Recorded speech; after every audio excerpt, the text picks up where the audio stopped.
함께 나눌 하나님의 말씀은 예레미야 5장 말씀입니다. 오늘 하루도 우리를 사랑하시는 하나님의 마음을 헤아리시며 주님과 동행하시는 복된 하루 되시기를 간절히 축복합니다. 예레미야의 말씀을 5장째 보고 있습니다.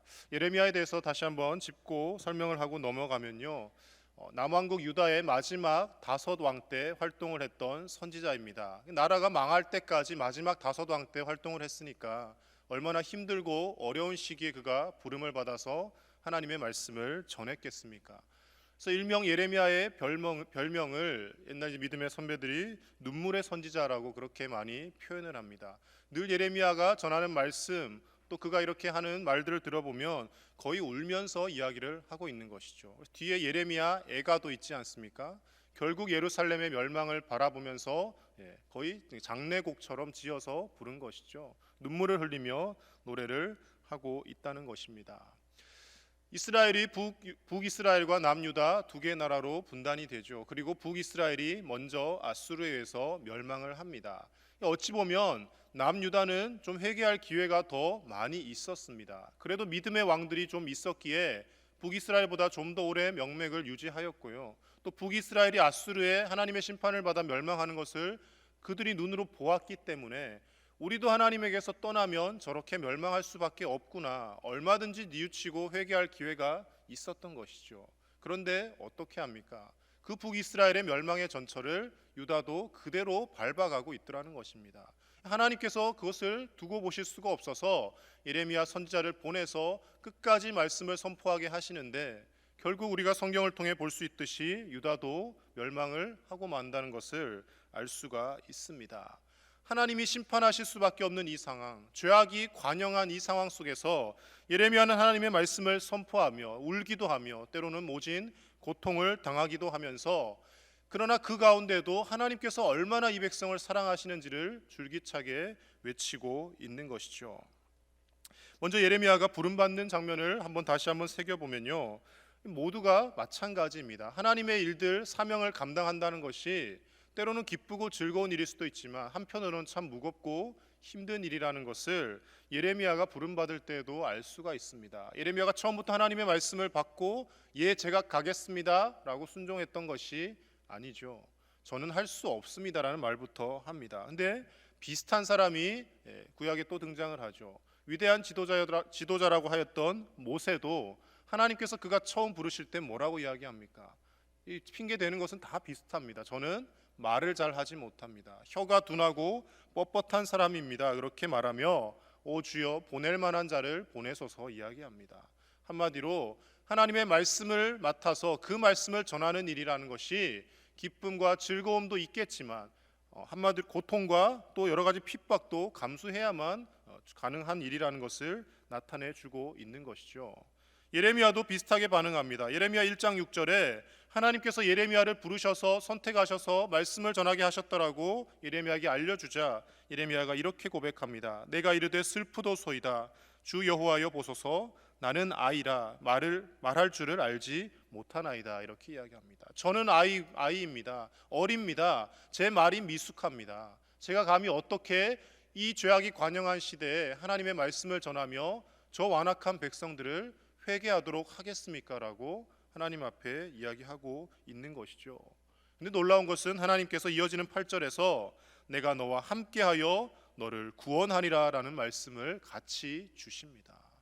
여기서 우리가 깨달아야 할 것은요, 하나님의 일들을 감당하는 것은 참으로 어렵고도 힘든 일이기도 하지만 그러나 하나님께서 부르신 자에게는 반드시 하나님이 함께 하시며 그 일을 감당할 힘과 능력도 주신다라는 것을 알 수 있는 것이죠.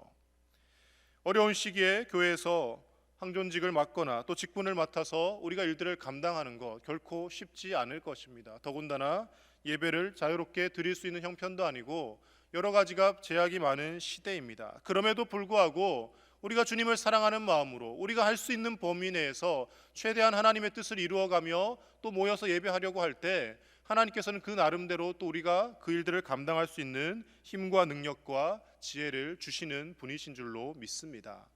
구약의 예언서를 읽을 때마다 내용들이 비슷비슷합니다. 이사야, 예레미야, 에스겔 계속 읽어보시면요, 줄기차게 하나님의 심판의 말씀의 내용이 계속 이어집니다. 그래서 이 예언서, 대예언서라고 하는 네 가지죠. 이사야, 예레미야, 에스겔, 다니엘 이렇게 읽다 보면 어떻게 보면 좀 지칩니다. 말씀을 읽다 보면 계속해서 하나님께서 심판하시겠다, 너희들이 멸망받을 수밖에 없지 않느냐, 행동을 돌아보아라 계속 말씀하시는데, 그 가운데서 우리가 보아야 할 것이 무엇이냐면, 이렇게 심판할 수밖에 없는 상황임에도 불구하고 그 심판의 메시지 중간중간에 하나님께서 회복과 구원의 메시지를 동시에 주고 계시더라는 것이죠.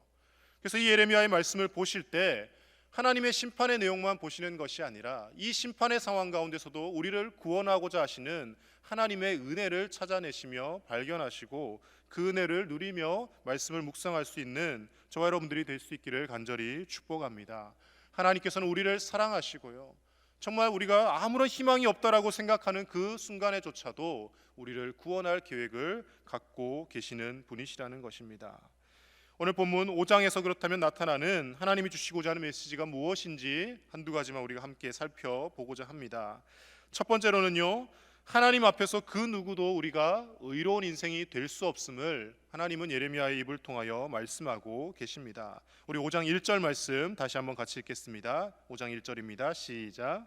너희는 예루살렘 거리로 빨리 다니며 그 넓은 거리에서 찾아보고 알라. 너희가 만일 정의를 행하며 진리를 구하는 자를 한 사람이라도 찾으면 내가 이 성읍을 용서하리라. 아멘. 하나님께서 뭐라고 말씀하십니까? 너희가 만약 정의를 행하며 진리를 구하는 사람 한 사람이라도 찾으면 내가 이 성읍을 용서할 것이다 라고 말씀하십니다. 이 말인 즉슨 반대로 생각하면 무엇일까요? 한 명도 의로운 사람이 없다라는 것이죠.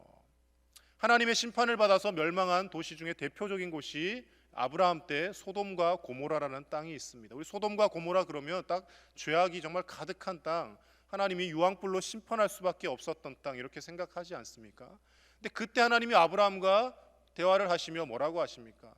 의인 50명을 찾으면 내가 멸망시키지 않겠다라고 하십니다. 근데 아브라함이 가만히 보니까 50명 안 될 것 같거든요. 하나님 앞에 계속 협상을 합니다. 거기서 5명 부족하면, 10명 부족하면 어떻게 하시겠습니까? 계속 조금씩 깎아 나가면서 결국 몇 명까지 깎아 나갑니까? 결국 의인 10명만 찾아도, 의인 10명만 있어도 그 소돔과 고모라를 멸망시키지 않겠다라고 하나님 말씀하시지 않습니까? 그런데 결국 멸망을 하고 마는 것이죠. 그런데 오늘 예레미야가 살고 있는 이 시대가 얼마나 악한 시대냐면, 소돔과 고모라가 의인 10명이 없어서 멸망하였는데 여기서는 한 명이라도 찾으면 멸망하지 않을 것이다 라고 하나님이 말씀하시는 것이죠. 수치상으로만 놓고 본다면 10배 이상 더 죄악이 관영한 사회가 되었다라는 것입니다. 모든 사람들이 하나님을 떠나서 우상 숭배를 하는 것은 물론이거니와 가난하고 어려운 사람들을 압제하며 사람들의 피눈물을 짜서 자기의 이득을 취하려고 하는 그런 것이 당연시 되어지는 사회가 되었다라는 것이죠. 그래서 하나님이 심판을 할 수밖에 없다라고 오히려 예레미야를 설득하고 계시는 것을 볼 수가 있습니다. 이 말을 다시 한번 우리가 그러면 곰곰이 생각을 해보면요, 의인 한 명이 없어서, 정의를 행하는 사람 한 명이 없어서 멸망했다라는 것은 결국 이 시대를 살고 있는 우리들도 마찬가지라는 것이죠. 우리가 실상은 하나님 앞에 예배하고 있고 우리가 하나님의 자녀라고 하지만 우리 속을 들여다보면 우리에게서도 의로운 것이 하나도 없음을 날마다 발견하게 되지 않습니까? 의인 한 명이 없어서 멸망하였지만, 그러나 돌이켜보면 이 의인이 한 명도 없는 이 사회를, 이 백성을 다시금 구원할 계획을 갖고 계시는 하나님의 크나큰 사랑의 마음을 우리가 읽을 수 있는 것입니다. 은혜를 제대로 체험하지 못한 사람은 나는 의인이다고, 나는 잘못된 것이 하나도 없다라고 늘 이야기하며 목을 뻣뻣이 세우고 삽니다. 그러나 하나님의 은혜를 진정 제대로 체험한 사람은 하나님, 저도 역시 죄인입니다. 저도 멸망받을 죄인인데 하나님의 은혜로 구원받았습니다라며 하나님의 은혜를 찬양하며 살게 되어진다라는 것입니다. 여러분, 저와 여러분들은 하나님 앞에 의인이겠습니까? 죄인이겠습니까? 우리도 똑같은 죄인입니다. 누가 좀 더 악하냐, 좀 더 덜하냐, 그 차이만 있을 뿐이지 하나님 보시기에는 저와 여러분들도 용서받을 수 없는 죄인이기는 마찬가지라는 것이죠. 그래서 하나님께서 결국에는 이 율법으로 사람들이 구원받을 수 없다라는 것을 말씀하시며 뒤에 예레미야 31장 31절에 가면 새 언약을 세우겠다라고 말씀하십니다. 그 새 언약이 누구이십니까? 바로 예수 그리스도라는 거죠. 그 예수 그리스도를 믿음으로 말미암아 구원의 길을 열 것이다. 성령 하나님께서 우리 가운데 계셔서 하나님의 말씀을 이제 돌판에 새기는 것이 아니라 우리의 마음속에 새기겠다라고 예레미야 31장에서 약속의 말씀을 주시는 것입니다. 의인이 한 명도 없다라는 이 말씀을 묵상하실 때마다 저와 여러분들도 하나님 앞에 용서받을 수 없는 죄인이지만 예수 그리스도의 은혜로 말미암아 용서받고 오늘 이 자리에서 하나님을 예배하며 하나님을 찬양할 수 있게 되었다라는 것을 날마다 되새기시며 죄악이 관영한 이 시대 가운데서도 우리가 하나님의 은혜를 입고 살고 있다라는 것을 늘 기억하며 사시는 저와 여러분들의 복된 삶이 되시기를 간절히 축복합니다. 로마서 3장 10절에서 12절 말씀에 바울을 통하여 하나님은 우리에게 이렇게 말씀하십니다. 기록된 바 의인은 없나니 하나도 없으며 깨닫는 자도 없고 하나님을 찾는 자도 없고 다 치우쳐 함께 무익하게 되고 선을 행하는 자는 없나니 하나도 없도다라고 말씀합니다. 당시에 바울에게 와서 우리는 선택받은 하나님의 선민 유대인입니다라고 주장했던 그들도 의인은 아니고 당시에 있던 헬라인도 로마 사람도 의인은 하나도 없다라는 것입니다. 하나님 보시기에는 다 타락한 인간일 뿐이라는 것이죠. 그래서 종교개혁자 칼빈이 인간에 대해 표현하기를 뭐라고 표현합니까? 전적으로 타락한 존재라는 겁니다. 심지어는 숨만 쉬어도 죄악된 생각과 죄악된 행동들이 나온다라고 표현을 하고 있는 것이죠. 그렇게 연약한 우리이지만 하나님께서는 그런 우리를 사랑하셔서 예수 그리스도를 이 땅에 보내주시고 우리를 하나님의 자녀의 신분을 회복시켜 주신 줄로 믿습니다. 우리가 용서받을 수 없는 죄인이고 우리도 의인이 아니지만 하나님의 은혜를 입고 오늘 하루를 살고 있음을 기억하시며 하나님 앞에 감사로 우리 하루를 채워나가실 수 있기를 주님의 이름으로 간절히 축복합니다. 두 번째로 우리가 보아야 할 것은요, 하나님은 그렇지만 늘 심판의 마음보다 우리를 구원하시고자 하는 마음이 더 크신 분이시라는 것입니다. 오늘 예레미야 5장 10절 말씀 같이 읽겠습니다. 10절입니다. 너희는 그 성벽에 올라가 무너뜨리되 다 무너뜨리지 말고 그 가지만 꺾어버리라. 여호와의 것이 아님이니라. 이제 하나님께서 본격적으로 심판의 말씀을 주시는데 가지를 꺾어버린다는 것은 무슨 뜻입니까? 나무에서 가지가 꺾인다는 것은 나무가 제재를 받는다는 것이죠. 하나님 이제 직접적으로 손을 대시겠다는 겁니다. 그런데 다 무너뜨리지 말고 가지만 꺾어버리라고 말씀하십니다. 우리가 하나님 입장이라면 어떻게 하겠습니까? 늘 우상 숭배하며 죄악이 팽배한 저 사람들 그냥 한 번에 다 쓸어버리려고 하지 않겠습니까? 그런데 하나님이 이 와중에도 가지만 꺾자, 그래도 줄기는 남겨두고 가지만 정말 썩어서 없어질 부분만 꺾어낼 것이다라고 말씀하고 계신 것이죠. 그 심판의 도구로 어디를 사용하십니까? 15절 말씀 같이 있습니다. 15절입니다.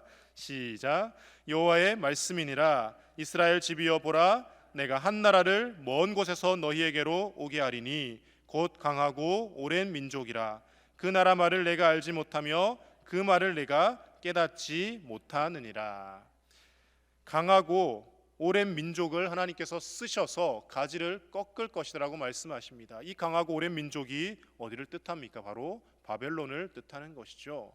북이스라엘이 아수르의 멸망을 하였더라면 그것보다 더 강하고 더 강포한 민족을 내가 들어서 유다를 멸망시킬 것이다. 그 가지를 꺾을 것이다라고 하나님은 말씀하십니다. 그런데 이어지는 18절 말씀에서 이내 하나님의 긍휼의 마음이 또 드러나고 있습니다. 18절 같이 있습니다. 여호와의 말씀이니라. 그때에도 내가 너희를 진멸하지는 아니하리라. 아멘. 하나님의 마음이 얼마나 우리를 사랑하시는지 계속해서 잘 나타나고 있지 않습니까? 내가 너희를 쓸어버릴 것이다. 그런데 다 꺾지 않을 거야. 가지만 꺾을 거야. 바벨론을 써서 망하게 할 것이다. 그런데 그 가운데서도 내가 너희를 완전히 진멸하지는 않을 것이다. 하나님께서 계속 살려두기를 원하시고 지금 이 시간이라도 회개하고 돌아오기만 한다면 하나님께서 용서하시겠다라는 말씀을 계속해서 주고 계시는 것이죠. 하나님은 죄인들을 끝까지 기다리시는 분이십니다. 우리가 죄를 한두 가지 지었다고 해서 당장의 심판을 받는다면 지금 이 자리에 앉아서 하나님 앞에 예배하고 있는 사람이 아마 저부터 시작해서 아무도 없을 것입니다. 하루에도 수만 가지 죄악을 짓지만 하나님은 우리의 죄를 보시는 것이 아니라 우리가 믿고 의지하는 예수 그리스도의 십자가의 보혈을 보시고 우리를 용서하여 주시는 분이신 줄로 믿습니다. 그 하나님께서 우리를 사랑하고 계시기에 오늘날 사회가 혼탁하고 여러 가지 어렵고 복잡한 상황 가운데 있다 하지만 우리는 결코 소망을 버릴 수 없는 것이죠. 사회에 무슨 희망이 있겠어? 늘 눈만 뜨면 정치인들은 서로 싸우고 여러 가지 흉악 범죄가 판을 치고 질병이 난무하여서 사람들이 하나둘씩 쓰러져 가고 더 이상 이 땅 가운데 소망이 없다라고 우리가 인간적인 시각으로 바라보면 그렇게 느낄지도 모르겠지만, 그러나 그 가운데서도 하나님께서 여전히 우리를 사랑하고 계시고 하나님께서 완전한 심판보다는 어떻게 하면 우리를 구원하실지를 계획하고 계시다라는 것을 우리가 믿음의 눈을 떠서 바라볼 때 이 험악하고 혼탁한 세상 가운데도 우리는 감사하며 기뻐하며 하나님을 바라보며 믿음으로 나아갈 수 있게 되는 줄로 믿습니다. 어찌 보면 오늘날 이 시대도 계속해서 이 예레미야가 살던 시대만큼이나, 아니 그것보다 더 악한 시대가 펼쳐지고 있다고 해도 과언이 아닐 것입니다.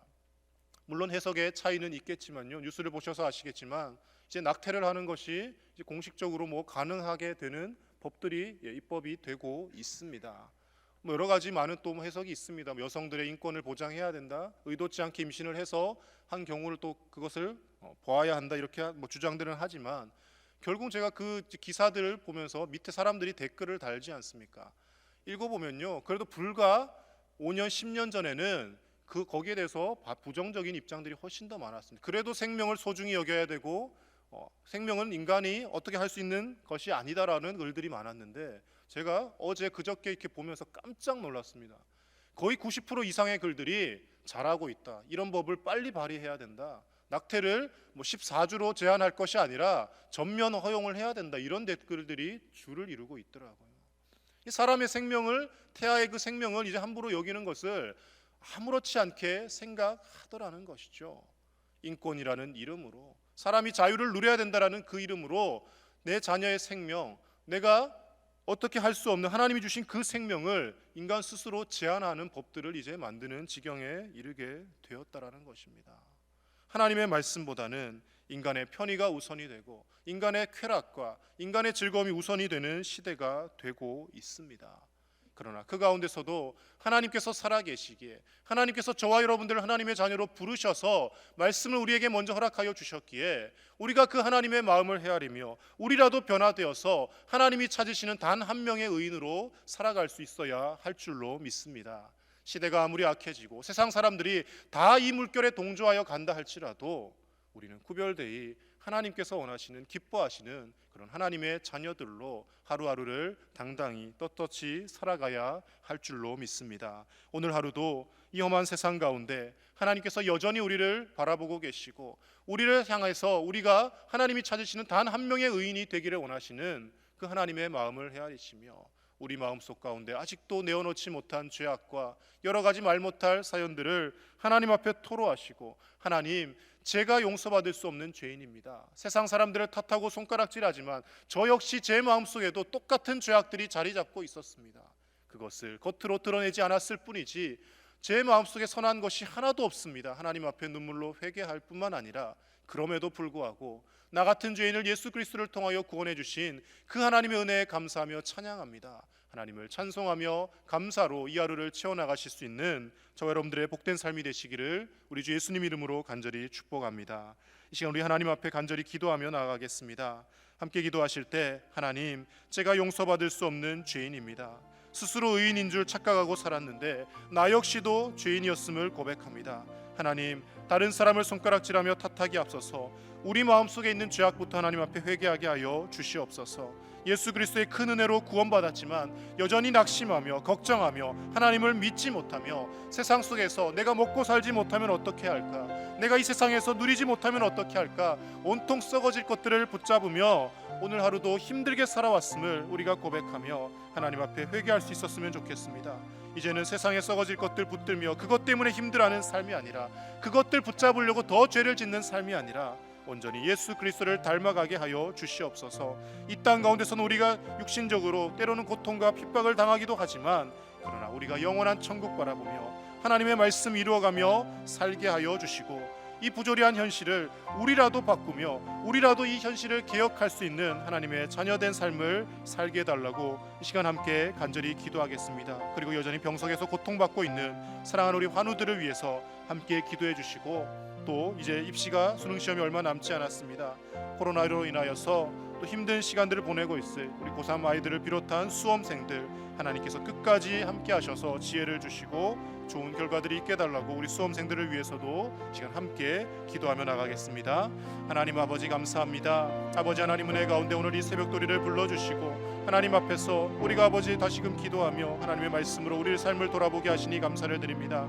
하나님의 말씀을 볼 때마다, 심판의 말씀을 들을 때마다 이 심판이 다른 사람에게 이루어질 것이야 라고 착각하지 않게 하여 주시고, 내가 하나님 앞에 회개하지 않으면, 내가 하나님 앞에 돌이키지 않으면 나 역시 이 심판에서 자유로울 수 없는 존재임을 깨닫고 하나님 앞에 날마다 우리의 죄악들을 발견하며, 그러나 그 죄악 가운데서도 우리를 용서하시기를 원하시는 하나님의 크신 은혜를 깨달으며 살게 하여 주시옵소서. 하나님 아버지, 오늘도 예수 그리스도의 십자가의 보혈로 우리의 모든 죄악을 씻어주시기를 원합니다. 주님의 보혈의 은총이 아니면 우리가 감히 하나님 앞에 설 수 없는 죄인일 뿐임을 고백합니다. 아버지 하나님, 날마다 주의 보혈을 찬송하게 하여 주시고 우리를 죄악 가운데서 건지시며 우리를 영원한 생명으로 인도하시는 우리 주 예수 그리스도만을 바라보며 그 주님이 우리의 길이 되시고 생명이 되심을 우리가 깨닫고 살게 하여 주시고 믿음으로 나아갈 수 있도록 주의 은혜를 베풀어 주시옵소서. 하나님 아버지, 환우들을 기억하여 주시고 병석에서 속히 일어날 수 있도록 주님 치유를 허락하여 주시옵소서. 사랑하는 우리 고3 수험생들, 하나님 재수생과 또 아버지 하나님 공무원 시험과 여러가지 시험을 준비하는 수험생들을 기억하여 주시고 하나님 지혜를 더하여 주시며 하나님 그들이 낙심하고 포기하지 않게 하여 주시고, 하나님 은혜 가운데 이 모든 힘든 시간들을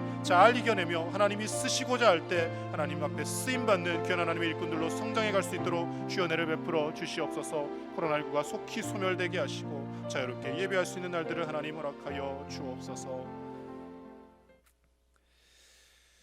하나님 아버지, 귀한 은혜에 감사를 드립니다.